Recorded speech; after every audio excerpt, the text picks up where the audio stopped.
Hello guys, bersama saya lagi dalam Alright Nopod Channel. Satu perkara yang amat memalukan sahabat semua, apabila seorang ahli parlimen daripada PAS Parlimen Jerai membuat kelakuan yang saya boleh anggap sebagai satu kebiadaban tertahap tertinggi sahabat-sahabat semua. Dan akhirnya beliau kena sound kau-kau oleh Speaker Dewan Rakyat. Dan yang mengherankan, macam beliau pula ataupun ahli parlimen Jerai ini pula yang menjadi speaker mengarahkan menteri untuk berhenti, ya, kerana katanya boring dan sebagainya. Bagus berhenti dan bagi jawapan betul. Aduh inilah kualiti pemimpin ahli parlimen daripada pembangkang daripada parti PAS yang amat memalukan sahabat semua. Ya, orang memberikan jawapan tapi dia pula suruh orang berhenti. Di mana adab? Ya, katanya mereka ini pejuang bangsa dan agama, dan kerana mereka kononnya daripada parti Islam se-Malaysia, tetapi perangai dan sikap yang ditunjukkan ini adalah sesuatu yang amat memalukan. Kerana itu, pada pandangan saya, layaklah mereka ini dipanggil sebagai politikus sampah masyarakat. Jadi sahabat semua, sekali lagi saya ingin membawakan anda apa yang berlaku di parlimen, ya, sehingga kan ahli parlimen Jerai ini kena sound, ya, oleh Speaker Dewan Rakyat. Jadi mari kita tonton video ini bersama-sama. Yang tersedia betul, saya sambung. Pada masa ini, JAKIM juga telah mengiktiraf 38 penyelia latihan halal ataupun PLH di bawah Majlis Profesional Halal dan 39 rakan strategik Malaysia International Halal Academy MIHA sebagai pemudah cara bagi memastikan lebih ramai peniaga untuk mendapatkan sijil halal. Peranan utama PLH adalah menyediakan program latihan halal, termasuklah apa-apa khusus berkaitan industri halal selaras dengan ketetapan keperluan pelantikan eksekutif halal yang memiliki sijil eksekutif halal bagi kategori industri besar dan sederhana. Ini bertujuan mengukuhkan tahap profesionalisme eksekutif halal yang berkhidmat dengan industri pemegang SPHM, manakala berfungsi untuk menjalankan program pembangunan kapasiti halal kepada industri dalam dan juga luar negara. Saya yang lebih tua, yang bermuat nampang pula mencadangkan supaya ada satu badan atau jabatan khas persijilan kualiti bagi proses pengeluaran sijil halal oleh SIRIM, bertujuan untuk memastikan proses pengeluaran sijil halal mematuhi piawaian yang bersesuaian agar agenda pensijilan halal dapat berjalan dengan lancar dan proses pengeluaran sijil halal yang lebih adil. Dalam konteks ini yang bermuat kerajaan sentiasa berusaha bagi memastikan sistem penyampaian perkhidmatan berkaitan persijilan halal dilaksanakan secara teratur, efisien dan berintegriti. Sejajar dengan itu, semakan dan penambahbaikan terhadap prosedur, peraturan, undang-undang, sistem dan aplikasi yang berkaitan persijilan halal sentiasa dilaksanakan dari semasa ke semasa bagi mencapai matlamat tersebut. Sebagai pihak berkuasa berwibawa persijilan halal, JAKIM bertanggungjawab untuk memastikan setiap pengesahan halal yang dilakukan adalah mematuhi piawaian yang ditetapkan, terutamanya dalam aspek syariah, berintegriti dan boleh diyakini. Selain mendapat keyakinan yang tinggi dalam kalangan pengguna, kredibiliti persijilan halal Malaysia juga telah diiktiraf sehingga ke pesada dunia melalui akreditasi standard antarabangsa di bawah MSISO IEC 17065/2012 yang diperolehi JAKIM pada 10 Oktober 2020 daripada Jabatan Standard Malaysia JSM.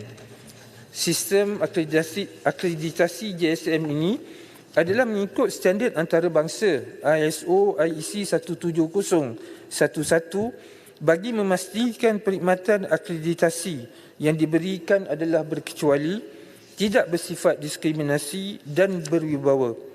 ISO ataupun IEC 17065 merupakan penanda aras antarabangsa terhadap keupayaan sesebuah badan persijilan menjalankan fungsi-fungsinya secara sistematik, telus dan berkesan. Pengiktirafan ini sekaligus telah meletakkan JAKIM sebagai badan persijilan halal yang mematuhi sepenuhnya keperluan, standard dan perundangan yang ditetapkan oleh International Organization for Standardization (ISO). JAKIM turut mendapatkan khidmat latihan dan konsultasi daripada pihak SIRIM mengenai sistem kualiti ISO IEC 17065/2012 dari aspek keperluan, struktur, proses, pengurusan, teknikal dan sebagainya di peringkat awal pembangunannya bagi menghasilkan dokumen kualiti dan prosedur yang diperlukan. Selain itu, pada 20 April 2022, Pusat Analisis Halal Malaysia, JAKIM telah berjaya memperoleh akreditasi MS ISO IEC 17025/2017 yang telah memberi pengiktirafan kepada makmal analisis JAKIM untuk mengendalikan ujian persampilan dengan cekap dan diyakini. JAKIM akan terus komited dalam mematuhi prosedur operasi standard yang ditetapkan bagi memenuhi keperluan akreditasi sebagai badan persijilan di bawah standard berkenaan melalui pemantauan secara berkala daripada JSM pada setiap tahun. Berdasarkan kredibiliti persijilan halal Malaysia. Saya betul. Saya minta ada tajuk-tajuk lain yang lebih penting lagi, insyaAllah. Mungkin guru kafar mungkin boleh respon yang tu. Jeren apa ni? Ingat mungkin boleh Menteri tukar tajuk. Ikut suka dia lah. Dia sedang menjawab. Bagi dia siapa? Silakan. Tak boleh yang tu. Silakan. Yang tak sempat nanti kita ya. Yang lain sudah jawab tulis. Silakan. Kerajaan berpandangan bahawa cadangan supaya ada satu badan atau jabatan khas persijilan kualiti bagi proses pengeluaran sijil halal oleh SIRIM perlu diteliti secara menyeluruh dari pelbagai aspek. Saya pergi kepada kluster yang kedua Tasi Yang di-Pertua, iaitu berkaitan dengan kesejahteraan modal insan. Yang Berhormat Jerai ingin tahu apakah usaha kerajaan dalam menyediakan modul latihan dan kaedah pengajaran yang berkesan kepada guru-guru kafar termasuk penggunaan teknologi dalam pembelajaran. Yang Berhormat juga menggesa kerajaan agar mempertimbangkan pemberian jawatan tetap dan berpencen kepada guru kafar. Tasi Yang di-Pertua, setiap tahun JAKIM dan pihak berkuasa agama negeri menyediakan latihan kompetensi dan keguruan kepada guru-guru kafar seluruh Malaysia mengikut keperluan semasa selari dengan arus kemodenan teknologi masa kini dalam sistem pendidikan di Malaysia bagi memastikan sesi PDP berjalan dengan lebih menarik dan menyeronokkan.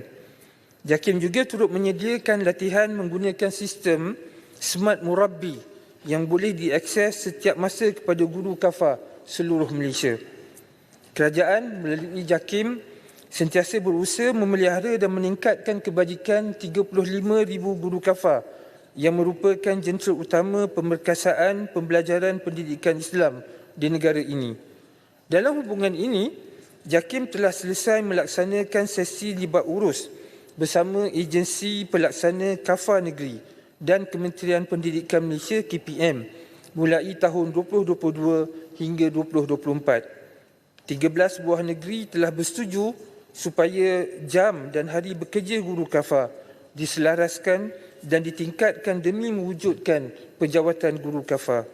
Manakala hanya 47% ketersediaan premis yang bersesuaian ke arah 5 hari persekolahan kafar. Selaras dengan keprihatinan masyarakat terhadap guru kafar dan seiring dengan usaha mempertimbangkan pemberian jawatan tetap dan berpencen kepada guru kafar, maka pelaksanaan rintis kafar perdana akan dilaksanakan bagi membolehkan jam dan hari bekerja guru ditingkatkan. Justru, perbincangan selanjutnya akan diadakan bersama Kementerian Kewangan Malaysia bagi permohonan rayuan bayaran allowance kepada guru kafar rintis tertakluk kepada keadaan semasa kewangan negara dan kelulusan pihak yang berkaitan. Kasih yang betul Yang Berhormat Buford memohon Cuma terima kasih Tuan Speaker. Cuma rungutan di peringkat lapangan guru kafar dan penyelia kafar itu sendiri dengan peningkatan gaji RM1,700, adakah ke arah rintis yang cuba disebutkan tadi ini meningkat hingga ke 1,500? Sekian. Muhammad, saya yang itu kita akan perbincangan akan diadakan antara pihak JAKIM dengan pihak MOF. Yang berhormat Buford memohon agar Terbaik sahabat semua, itu dia jawapan daripada Menteri Agama. Kalau ahli Parlimen Jaya ini sabar sedikit, tidaklah memalukan dirinya sahabat semua, sehingga menyuruh menteri yang sedang menjawab itu untuk berhenti, untuk tukar topik, tukar tajuk katanya.